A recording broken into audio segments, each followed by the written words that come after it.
So guys, panoorin natin yung nagbakal ng undas. Sa tingin nyo, sino ang may mali dito? Eh, si ate nakatingin, wala pang sasakyan, nakatayo na siya sa parking, kaya sobrang traffic. Galit na si ate, oh, nakadilaw na short.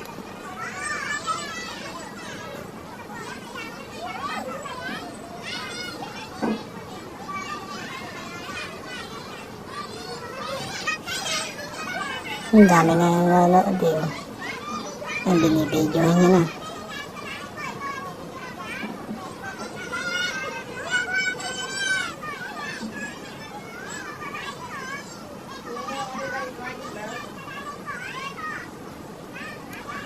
Galit na si ate nakadilaw, oh.